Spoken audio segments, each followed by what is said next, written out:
But we're in the middle of some historic heat, and a lot of you are wondering, is the grid going to hold up? We get a lot of negative comments and reporting about the grid. Rarely do you get a report saying, hey, the grid's doing fine.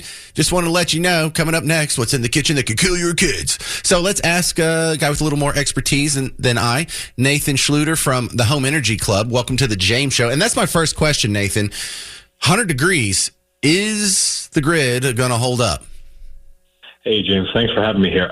First things first, it looks like the grid is going to hold up. We're already here to mid-afternoon on a pretty hot day, and things are holding steady. We haven't seen any conservation notices. And despite seeing like peak demand compared to previous years this early in the season, everything's looking steady. So grid's looking good. So why is it that some states like California have brownouts every summer and we don't? There's a lot of factors at play. The Texas grid is actually pretty unique. We're the only state that has virtually its own entire grid. Every other section is kind of managed on a more national level with multiple states running in single grids. California also has historic issues with wildfires. As we know, there's a pretty big issue with that earlier this year, and that directly impacts the grid. It can cause serious issues. It's a little bit like how we have to deal with hurricanes here. It's just a unique issue that they face there. The constant wildfires, mudslides, rock falls, these are also issues that can cause serious problems with just power lines and things like that. Well, is there really a reason to be concerned about the grid? Like if we have 30 days in a row of 100-degree heat, is it at a risk of failing? Or does the media just like to be sensational? It's a little bit of both. In 2023, we had something like 60 days over 90 degrees, something like that. We had some pretty seriously bad weather. The grid has improved in recent years, though, particularly since that winter storm in 2021. They made a lot of efforts to strengthen the grid. They have a little bit more in terms of your fuel sources. So we're not just relying on a single source like coal or gas. We have nuclear sources. We have solar, wind power. And all of these things actually help make the grid a little bit more reliable because we can pull from different sources when we need to. And they also addressed weatherization issues. So when that grid went down previously in 2021, it was largely due to winterization not being in effect. So the grid, a lot of power sources just froze up. So they've done a lot to strengthen the grid, to provide various sources, and to make sure that weather issues won't cause as much of a problem when we're seeing peak demand like we're seeing today. Well, I was trying to come up with some context so the layman can understand, myself can understand how much power we're using here in Texas. And when I saw that the demand today is going to exceed 84 gigawatts, I was using my Back to the Future math. And if you had a DeLorean with the flux capacitor, 1.21 gigawatts, you know how many times you could travel in time with 84 gigawatts? How many times? 69. I'm not making that up. Do the math on your phone. You're probably going to do it on the break. Thank you very much. This is Nathan Schluter. He's the Texas-based energy expert at Home Energy Club. Thanks for the good news, sir. Appreciate it. Yes, sir. Thank you. Y'all are really going to do that math, too. 84 divided by 1.21. What is it? Put it in your phone. I'm not just saying funny things because it's a talk show and I'm trying to be dirty. And this isn't the official Collin County episode. There's just been, our main story was Collin County centric, and my next guest also Collin County centric because she's the Collin County Area Realtors President, Jennifer Parker, joining the James Show. Welcome to the James Show for the first time. Good to have you. And let's talk a little real estate here. I saw that last month. This was the hottest real estate market in the country. How does Collin County fit into that, Jennifer? Well, we are seeing a very good surge in inventory.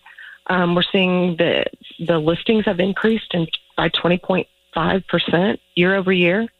And we've also seen an increase in buyer activity. So it's really exciting. Well, I like that if people are building new homes and apartments really, really fast. I don't like when there's a whole lot of inventory because people are moving away. Which one is it? Well, we kind of feel like the people that are moving away, maybe they're seeing a reason to upsize or downsize. They may be relocating, but what we were seeing before was people were waiting until the interest rates got below 3% because, they had the mindset that the rates had been 3% and they were waiting to sell. So people were holding homes And now we're seeing them not be afraid to do that for various reasons, not necessarily all moving and relocating away. Well, we don't have mortgage rates really going down, definitely not to 3%. So what, they just got tired of waiting and had to move anyway? Yep, that's what we're seeing. And I think they're understanding that we're not going to see 3%. We do not have that expectation at all. No, not anytime soon, at least. Well, do we expect this trend to continue? I think so. Right now, we are getting towards more of a balanced market, and people are able to take their time. They have more inventory to look at, so they can be a little bit pickier, but the buyers are able to negotiate a little bit better on their own behalf.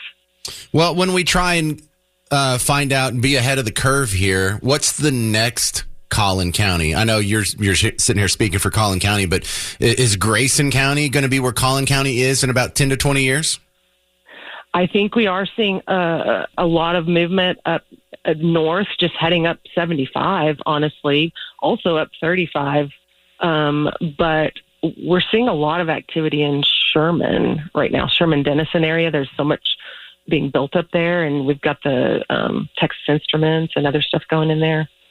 So if you have some advice for people who are looking to buy a house in Collin County, where would you start? As far as geographically, or what step would they start at? I guess that would be the first step, geographically. Yeah. Where in Collin County?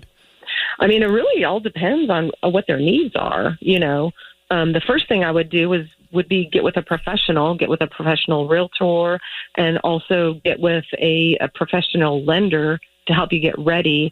And then the realtor can help you look at the areas that might be of interest depending on what your own personal needs are. I hear a lot of people moving to Salina. Are you hearing that too as a real estate president for Collin County? Yes, we are seeing a lot of movement to Salina. It's very popular. There's all over Collin County. We have a lot of movement. It's a great place to live. Is there much rural areas left? Can I get some trees around my house? Where would I have to go in Collin County for that? You know, I was just out in Princeton a couple of days ago, I guess on Saturday, and driving back, kind of coming back the back roads, I was like, wow, I didn't realize there was still this much land available. It's surprising, honestly. There's still a lot of land out there, especially in Collin County. Yeah, we're talking with Jennifer Parker, Collin County Area Realtors President. You know, I have a feeling that if we revisit this conversation in 10 or especially in 20 years, there's not going to be a whole lot of unused land left in Collin County, so you might want to jump on it now. I agree. But the great thing, I want to reiterate that we are seeing a shift in power. Buyers are no longer pressured to act immediately, and they are able to negotiate from more of a position of strength. Where are the big deals coming from? The big deals, I think you have to get the further out, the further away that you get from the downtown areas are the better opportunities to get better pricing. If you're willing to drive to get to work, then you can get a better deal. All right. Well, all good stuff. Jennifer Parker, thank you very much for being on the James Show. This is the Collin County Area Realtors President. I appreciate the update on the Collin County real estate. Absolutely. Thanks for having me. Thank you. Thanks for coming on. All right. I have a couple of calls left and some final thoughts to wrap up our top story of the day. Frisco ISD will allow Carmelo Anthony to graduate. And then also I'm going to preview some of what we're talking about on tomorrow's show. This new book about Biden that's coming out, it could really torch the whole narrative that we heard for the last 4 years. But I think hopefully there's some people who really deserve to get caught up in the flames are going to get burnt by it too. We'll talk about that in about 4 minutes on the James Show. News Talk 820 and 93.3 FM WBAP.